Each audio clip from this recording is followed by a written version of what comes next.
Bueno, ¿qué tal? Vamos a hablar acerca del tema de la responsabilidad en este video.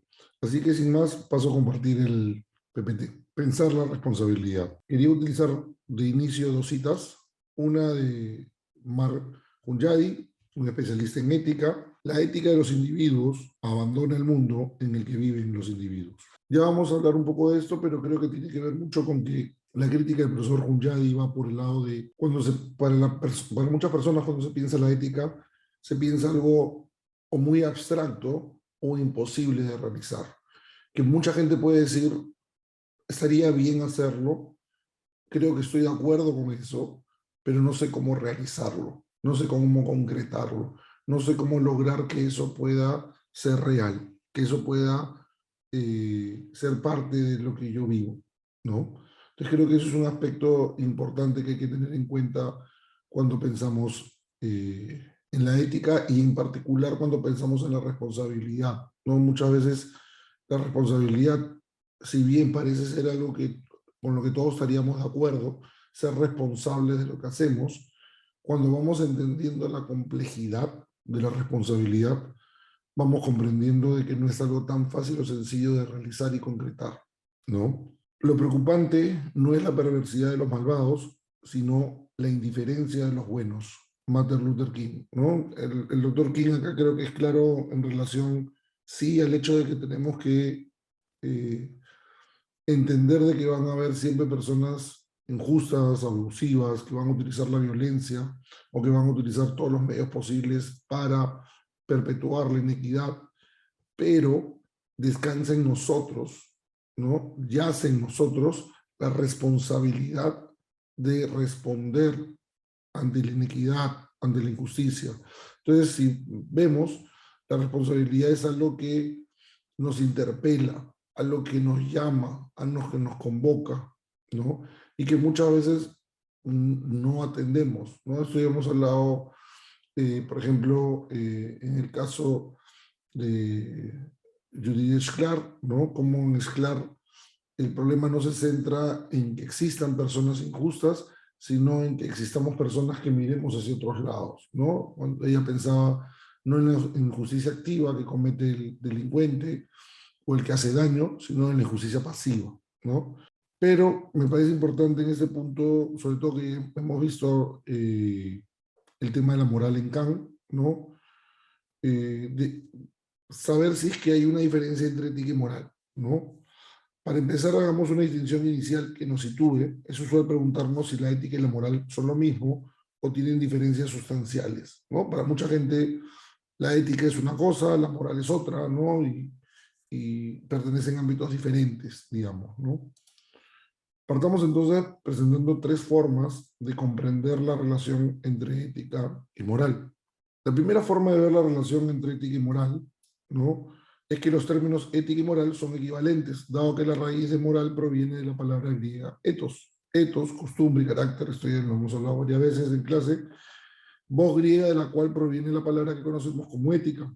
La versión latinizada de ethos es mores, de modo que las palabras moral y ética tienen una raíz en común, a pesar de que se le intente presentar como términos distintos. Segunda forma de ver la relación entre ética y moral. La ética remite a la capacidad reflexiva de nuestra forma de vida, en cambio la moral se refiere al modo en que actuamos de manera particular.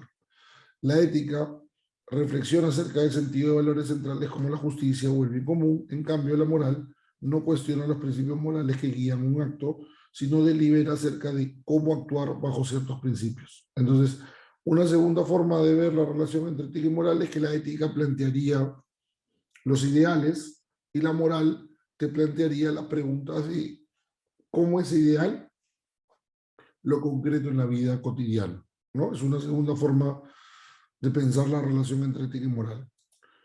La tercera forma de ver la relación entre ética y moral implica la distinción entre ética y moral porque se asienta en las tradiciones que representan. En un caso, la ética correspondería a Aristóteles, a Hegel, ¿no? Y la moral a Kant, ¿no? Se asume que la ética corresponde a la noción aristotélica de una vida buena. En la época contemporánea es ver a los individuos inmersos en una comunidad en la cual todos poseen un ideal común, un conjunto de valores de lo que es la felicidad y la vida buena. La moral, por su parte, apela a la noción deontológica de raíz kantiana del deber ser. Este modelo es conocido como paradigma de la ética de la autonomía. La libertad del individuo se constituye a partir de la libertad de todos. Es un paradigma formalista o procedimental, pues no se busca sustentar una sustancia que dé sentido a un etos, sino que se reconocen normas o principios que sean evidentes para cualquier individuo racional. Entonces, como vemos, una tercera forma las separa, las divide porque serían tradiciones diferentes o distintas, ¿no? Creo que esas tres formas de entender la relación entre la ética y la moral son importantes, pero en lo particular creo que no es necesario radicalizar tanto y decir una cosa es la ética, otra cosa es la moral, ¿no? Me parece que en el curso nosotros manejamos la idea de que ética y moral son lo mismo.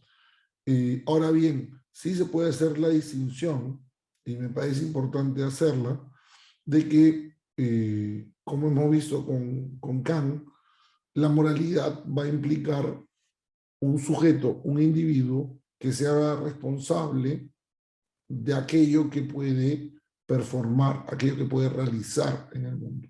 Entonces, sobre ese acento me parece importante pensar la responsabilidad, ¿no? Con la cita ¿qué nos quiere decir el profesor Hunyadi, ¿no? Volvemos al inicio. La tesis de este autor remite a la paradoja en que se ha construido nuestra sociedad occidental de actuar desde un deber ser ideal, pero que se hace muy difícil de realizar en el mundo concreto. Y esto es algo que podríamos nosotros pensar en nuestra experiencia en el Perú, digamos, ¿no? Vemos la imagen, todo el tráfico se construye a partir de precisamente todo el mundo quiere pasar, ¿no? En realidad, la preocupación de Hunyadi se centra en lo posicionados que nos encontramos en asumir la importancia de lo individual sobre lo colectivo, anulando de nuestro horizonte de responsabilidad moral a los otros.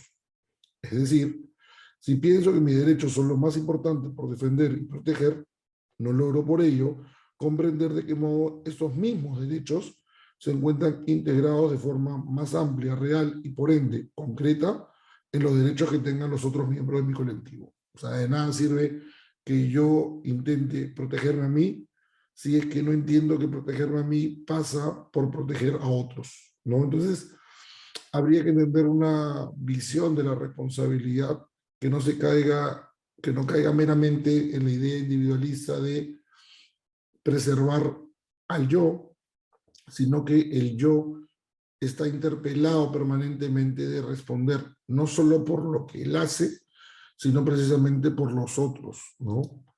Al convivir constantemente con expresiones del mal, como la corrupción, el abuso de poder, la criminalidad, etcétera, y verlo como algo rutinario a través de los medios de comunicación, se corre peligro de normalizar lo anormal y que la cultura de masas en la que vivimos se reconozca solo como valores la violencia y la fuerza. De este modo se produce el fenómeno de volvernos insensibles e indiferentes ante el daño, como nos advertía Martin Luther King. Por ello, ser incapaces de visibilizar y responder como ciudadanos a los problemas estructurales de nuestra sociedad, así como los problemas más cotidianos. ¿Cómo crear una cultura de responsabilidad? Esto es complejo, pero a la vez es simple. Es complejo en el hecho de que vivimos en sociedades que tenemos que entender globales y locales, ¿no? Entonces, creo que si bien lo global y lo local requieren y necesitan ser pensados de forma particular, ¿no? En cada una de sus dimensiones, sí entiendo que una cultura de la responsabilidad es fundamental en todo ámbito, privado, público, en el ámbito del trabajo, en el ámbito de relaciones intersociales, interpersonales, ¿no? Y creo que el tema de dar cuenta de lo que hacemos es una forma y un aspecto importante de la cultura de la responsabilidad. No es el único, pero creo que visibiliza un elemento importante de las relaciones interpersonales. El poder dar cuenta de lo que uno hace. Dar cuenta de lo que uno hace no es simplemente ser un tipo de repente cara dura o ser impertérrito que nada lo molesta a uno y decir, sí, pues lo hice. ¿Y cuál es el problema? Lo volvería a hacer. No. Dar cuenta de lo que uno hace es tener la capacidad de poder comprender y entender en grado sumo las consecuencias de los actos que realizamos, sea como miembro de una empresa, de una profesión, como miembro de una actividad corporativa, como miembro de una comunidad de vecinos, como miembro de un barrio, de un espacio social, ¿no? Como miembro de una ciudadanía. O sea, la capacidad de poder reconocer de qué tengo que yo, por qué tengo que yo responder y sentirme interpelado, llamado a esa responsabilidad. Entonces, dar cuenta, la idea de la accountability es precisamente tener la conciencia de que hay una serie de actos sobre los que tengo que responder en distintas dimensiones y en distintos contextos, que no son, como vuelvo a repetir, iguales. No va a ser lo mismo sobre lo que tenga que dar cuenta en mi ámbito profesional, no va a ser lo mismo que tenga que dar cuenta en mi ámbito familiar, interpersonal, social, pero en todos ellos la transparencia, en todos ellos la capacidad de poder no ignorar o no dejar de lado principios básicos y fundamentales como la verdad, como la capacidad de poder reconocer los errores, tener propósito de enmienda, tener la capacidad de poder reconocer qué se podría perfeccionar o mejorar, crea un clima en el que las personas entienden que hacerse responsables de lo que hicieron no es solamente llevarse los halagos cuando alguien hace algo meritorio, sino también reconocer qué se pudo hacer mejor o qué se puede hacer mejor o de qué forma se puede hacer mejor las cosas. Entonces, crear una cultura de la responsabilidad es poder decir, hicimos esto, pero todavía se puede hacer mejor. Como vuelvo a repetir, tanto en el ámbito profesional como en las relaciones interpersonales, ¿no? Entonces, la importancia de crear una cultura de la responsabilidad es que se brinda un contexto, un espacio en que el actuar de forma responsable tiene un valor, un reconocimiento y es apreciado a la hora de tomar decisiones, hacer negocios, desarrollar acuerdos por parte de los miembros de una colectividad. Cuando se crea esa cultura, o sea, cuando la gente reconoce y dice, oye, esto es importante, realmente estamos viviendo una cultura de la responsabilidad. Y eso es importante que lo pensemos siempre, cómo integrarlo en los distintos espacios en los que nos manejamos, ¿no? Sea brindando un servicio, sea recibiendo un servicio, sea como ciudadano, sea como padre de familia, ¿no? Crear una cultura de responsabilidad es importante en todos los espacios en los que interactuemos, ¿no? Por ello debemos ponernos a pensar el valor de la responsabilidad de forma que al ponerlo en práctica logremos no solo afianzar el respeto a nuestra propia dignidad, sino que al cuidar, proteger y respetar la dignidad de los demás, logramos articular y dar sentido a nuestra propia vida. Para ello debemos partir de comprender qué entendemos por responsabilidad y respeto, pero además de qué modo pensar y entender lo común es central para este logro. Y ahora me gustaría presentarles una forma tal vez distinta de pensar la responsabilidad. Pensemos primero en el tema de la responsabilidad. Como valor lo solemos considerar central en relación con la interacción con otras personas en diversos espacios sociales. Pero me gustaría que nos detengamos un momento y volvamos sobre una idea que considero importante. Preguntémonos lo siguiente. Cuando respondo por mí, ¿solo lo hago por mí? ¿O cabe que reflexionemos de forma crítica que al pensar sobre cómo actuar, cabría la posibilidad de considerar el cómo mi actuar afecta de forma positiva o negativa a los demás? Y creo que eso es un aspecto importante, ¿no? Hannah Arendt, una pensadora central del siglo XX, gustaba recordarnos que al vivir en un mundo integrado por la pluralidad, cada individuo, aunque diferente, se encuentra vinculado en su propia vulnerabilidad con los demás. Es por ello que nuestras acciones no podían solo verse a la luz de nuestro propio interés o beneficio, sino que el humano se juega precisamente en comprender que actuamos en un mundo compartido con otras y con otros. Este vínculo, esta relación, esta interdependencia que parte de la conciencia y la vulnerabilidad del sujeto, ¿no? genera una ética del cuidado, una ética que es consciente de que es responsable tanto de sí como de los demás. Entonces, esto nos abre hacia un horizonte de la responsabilidad, en que la subjetividad no solamente retorna sobre sí en la reflexión, sino que ese retorno sobre sí siempre nos llama hacia atender al otro, ¿no?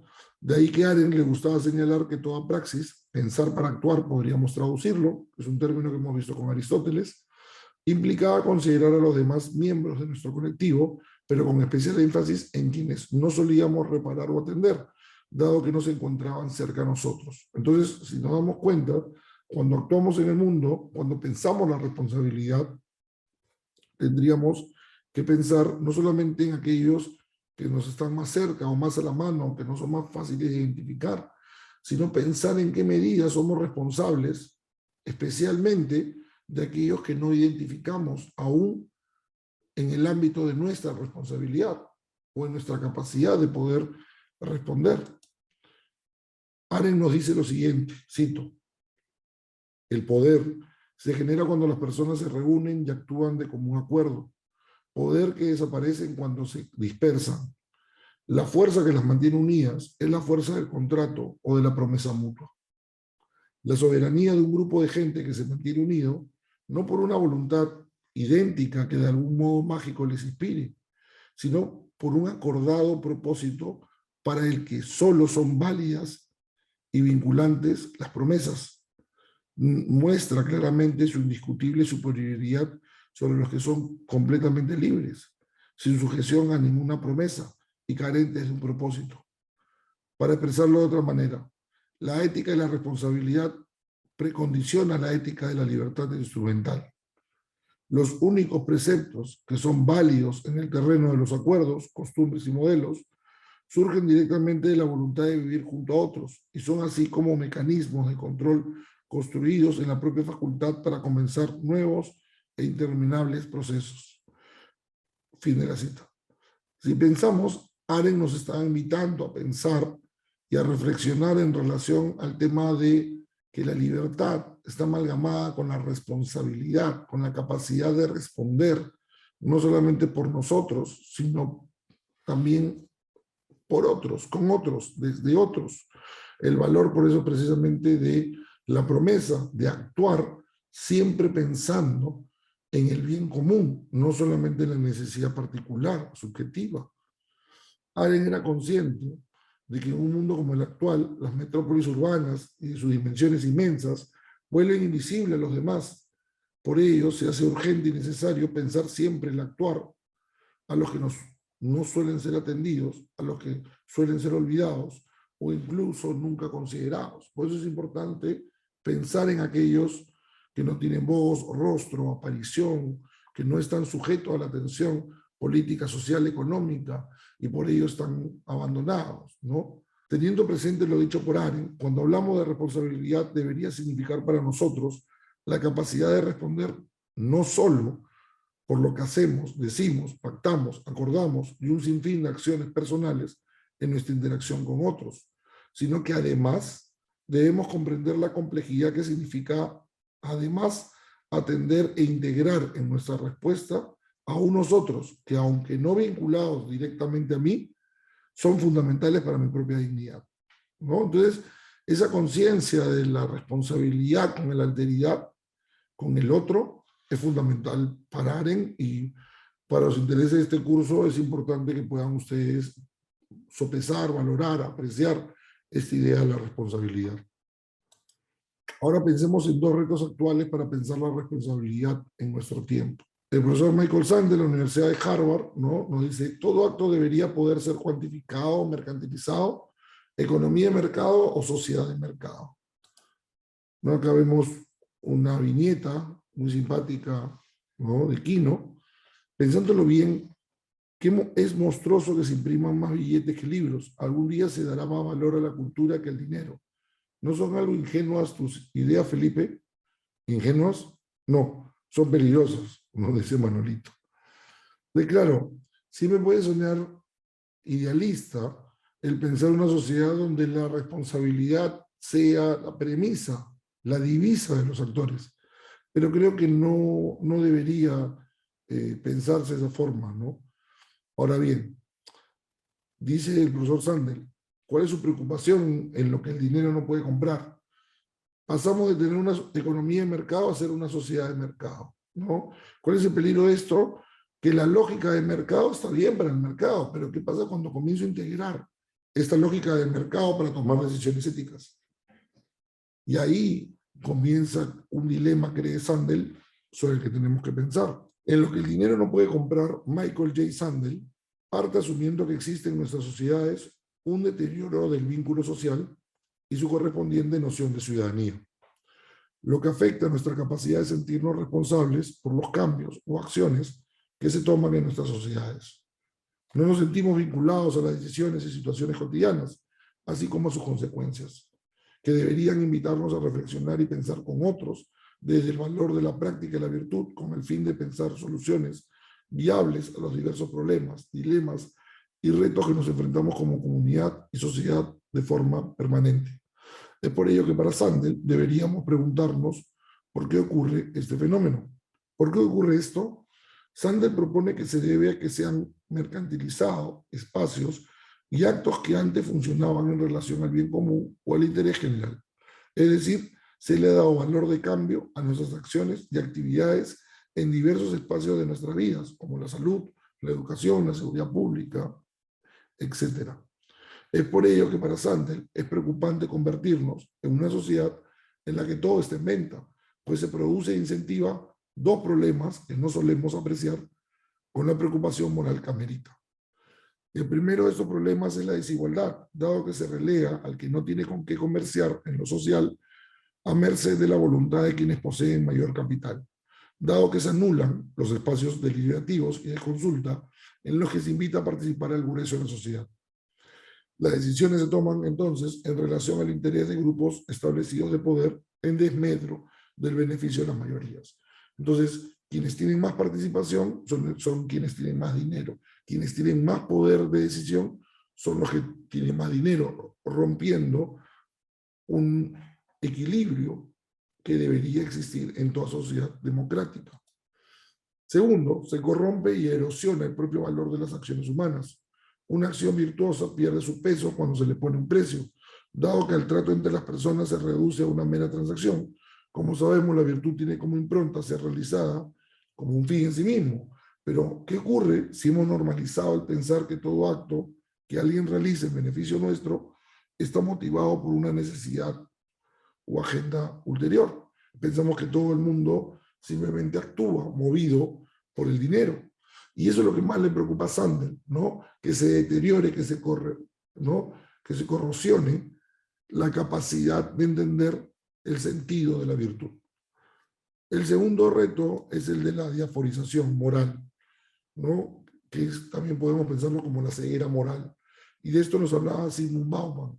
En el siglo XX, una serie de autores trataron de delinear las condiciones en las que el mal extremo era posible. Pero como bien apunta Zygmunt Bauman, lo cierto es que no hay forma de delimitar de manera absoluta las condiciones en las que el mal surge y entender por qué existen aquellos que anulan de su horizonte moral la responsabilidad de sus actos. Es por ello que hay que atender a casos como los de Adolf Eichmann o personajes de ficción como Évariste Gamelin de la novela de Anatole France, Los dioses tienen sed. ¿Por qué es importante, piensa estos personajes Bauman? Porque nos hace pensar precisamente en personajes tipo que representan para muchas personas gente incapaz de poder hacerse responsable de sus actos, de creer que lo que están haciendo es correcto, está bien, es algo bueno. El problema también va a pensar Bauman es que uno podría pensar que gente como Eichmann o Gamelin, incluso este último siendo un personaje de ficción, son arquetipos de psicópatas, sociópatas, de personas que no tienen las condiciones morales. Pero el problema, piensa Bauman, es que la ceguera moral, o sea, esto es la incapacidad de poder sensibilizarnos ante las inequidades, injusticias y sentirnos responsables de cómo repararlas se ha vuelto muy común. ¿Por qué? Porque estamos tan expuestos a la violencia, a la inequidad, al abuso, al daño, que preferimos simplemente no pensar en ello. Bauman le llama adiaforización del comportamiento a una retirada de la sensibilidad. Adiaforón es algo sin importancia. Vemos tantas cosas malas que ocurren que ya no le damos la importancia. Pensamos que es así, pues, es normal, es lo que sí me pasa, es lo que sí me ocurre. Entonces se produce esta diaforización, o sea, esta ya incapacidad de poder reaccionar moralmente, indignarte y decir, esto no puede ocurrir. Lo cual implica que somos incapaces de reaccionar ante lo que le ocurre o pasa a otros. Somos indiferentes ante su dolor. Por ejemplo, alguien sufre un daño o un abuso y como este acto no nos ocurre a nosotros, sencillamente no nos sentimos compelidos o llamados a actuar. He de preocuparse la facilidad con la que una persona normal se puede convertir en un idiota moral o en un psicópata sádico, ¿no? Uno pensaría de que eso es para otros, ¿no? Pero es muy fácil en una sociedad volverse alguien perverso por la indiferencia moral. Además, para Bauman, esta diaforización es una estratagema para colocar a propósito o por defecto a una serie de actos e inacciones, así como a un grupo de individuos fuera del eje moral y moral, fuera de las obligaciones morales, ¿no? Los pobres son pobres porque quieren, los pobres les falta capacidad de lucha, de ambición, de deseo, ¿no? Con esos latiguillos, con esas frases armadas, hechas, evadimos pensar aquello que no queremos pensar, por lo cual las acciones que le sucedan a ellos no generan conflicto ni demandan por responsabilidad a nadie. Y es que al convivir constantemente con expresiones del mal, tales como la corrupción, el abuso de poder, la criminalidad, etc., los medios de comunicación nos lo han hecho ya rutina, en nuestro país podríamos añadir, las cuales normalizan lo anormal, logrando así que en la cultura de masas en la que vivimos, solo reconocemos como valor la violencia y la fuerza. De este modo se produce el fenómeno de que nos adiaforicen. No nos molesta tanto Odebrecht como un asalto, ¿no? Cuando de repente Odebrecht se lleva más, no solamente en dinero, sino tal vez en capacidad moral de nosotros. Pero por otro lado, la diaforización del comportamiento se vincula también al fenómeno de la cultura de masas, en la que se ha entronado a la razón instrumental de lógica de medios afines, ¿no? Como en la serie 24, ¿no? Jack Bauer tenía que hacer lo necesario para. Entonces siempre en cada capítulo la racionalidad era esa, una lógica de medios afines. Torturar a alguien, desaparecer a alguien, ayudar a completar la misión, salvar, ¿no?, al país o a alguien, hacía que uno justificara actos que uno no debería poder justificar. Y eso forma parte de la diferenciación, cuando entramos en una lógica en la que no nos conflictuamos, en que no entendemos que el conflicto, que la complejidad del conflicto demanda de nosotros pensamiento. Al ser bombardeados por estímulos frecuentes en los que la violencia es percibida como una ficción, no nos inmutamos ante el dolor de otros, solo sentimos como real nuestro propio dolor, lo cual ha significado el encerrarnos en nosotros mismos. Además, todo ocurre tan rápido y constantemente, una nueva injusticia viene a reemplazar la anterior. Nadie se detiene a pensar, a reflexionar, a cuestionarse. Pasa de todo, pero tan rápido que es como si no pasara nada. Las catástrofes parecen despertar nuestra solidaridad, pero esta se apaga pronto y rápido y regresamos a nuestro cómodo aletargamiento de la diaforización. Ya nos vemos en un momento, espero que esto les haya ayudado a pensar un poco más la complejidad de la responsabilidad. Así que nada, lo dejo y ya nos vemos pronto con más temas de ética.